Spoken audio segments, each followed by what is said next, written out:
Bienvenue sur Connaître pour vivre. Le chrétien, son rapport à l'homosexualité et la menace de le voir jeté en prison pour avoir réprouvé publiquement l'homosexualité est un enjeu sociétal majeur aujourd'hui. Un enjeu qui concerne tous les citoyens français, puisqu'il s'agit de notre liberté d'expression. Le 10 septembre dernier, le journal Sud-Ouest a publié un article concernant deux chrétiens d'une église évangélique qui sont, je cite, poursuivis pour provocation, discrimination et injure publique et qui devront s'expliquer au tribunal. Ces deux chrétiens ont distribué des tracts intitulés « Délivrés de l'homosexualité ». Ces tracts comportaient le témoignage d'un chrétien délivré de l'homosexualité et qui donne le conseil suivant, sans nul doute partagé par des millions de catholiques, de protestants et d'évangéliques. Je cite « À une personne qui baigne encore dans ce combat spirituel, qui est lié à la masturbation et la pornographie, il est très important de se confier à quelqu'un de confiance, de ne pas garder ça pour vous, car ce qu'on garde, ça germe, ça mûrit et ça porte de mauvais fruits. » Des millions de personnes, en France, religieuses ou non, n'approuvent absolument pas l'homosexualité et la pornographie, et n'hésiteraient probablement pas à le dire en public. Vous n'êtes peut-être pas sans savoir non plus que Marc-Yvan Tessier, un élu du parti démocrate chrétien, est poursuivi en justice pour avoir partagé ses convictions sur l'homosexualité sur le site internet Twitter, où il a dit, je cite, « Je confirme que l'homosexualité est une abomination. » Il faisait par là l'écho de ce que la Bible dit dans Lévitique chapitre 18 et verset 22. Que vous soyez d'accord avec ses convictions sur l'homosexualité n'est pas la question. La question est, doit-on interdire la liberté d'expression sur la sexualité dans une société démocratique? La réponse est évidemment non. Nous devrions tous être libres de nous exprimer et d'être en désaccord sur ces sujets dans une vraie démocratie. Alors, que disent les avocats qui souhaitent envoyer ces deux chrétiens en prison? Eh bien, ils disent qu'en traitant ainsi de l'homosexualité, l'assimilant à une faiblesse et une dérive sexuelle, ces deux chrétiens ont eu des propos homophobes et attisant la haine et la violence envers les homosexuels. Certaines personnes y voient même un parallèle avec le juif ultra-orthodoxe qui a poignardé 6 personnes lors de la dernière Gay Pride à Jérusalem. Ces deux chrétiens auraient donc attisé la haine et la violence envers les homosexuels. Vraiment. C'est pourtant exactement le genre d'amalgame qui a été condamné au lendemain des attentats des musulmans radicaux envers Charlie Hebdo.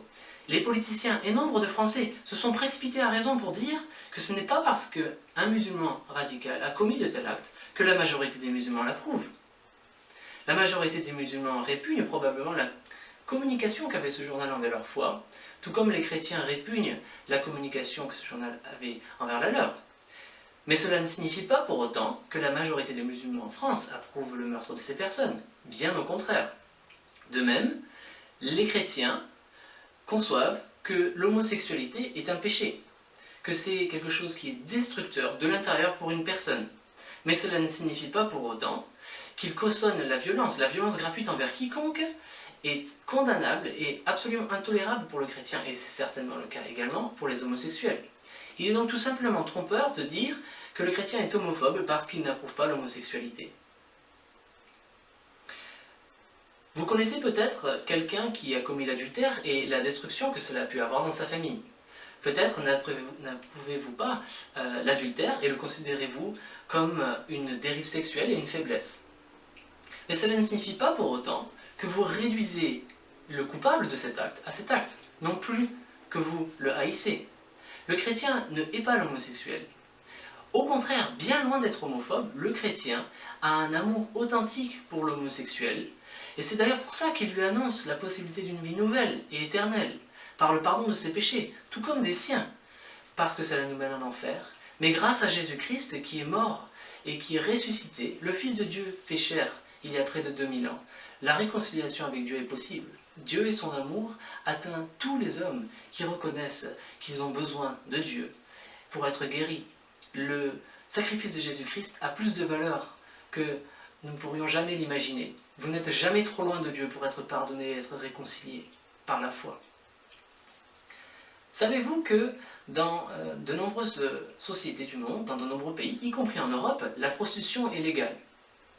Eh bien, si vous faites partie comme moi des citoyens qui considèrent comme intrinsèquement mauvais pour une société la prostitution, pour ne rien dire de ces pauvres femmes qui sont exploitées, Eh bien sachez que dans une société où vous ne pourriez pas dire ce que vous pensez sur une pratique sexuelle, que vous pourriez vous aussi vous retrouver en prison demain pour dénoncer la prostitution par exemple. Est-ce la société que nous voulons? J'espère que non.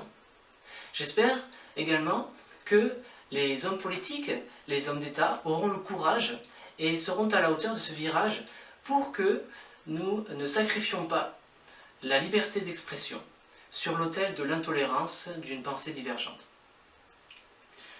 À nouveau, la question n'est pas est-ce que vous êtes d'accord sur le caractère immoral de l'homosexualité ou bien de la prostitution, de la polygamie ou autre.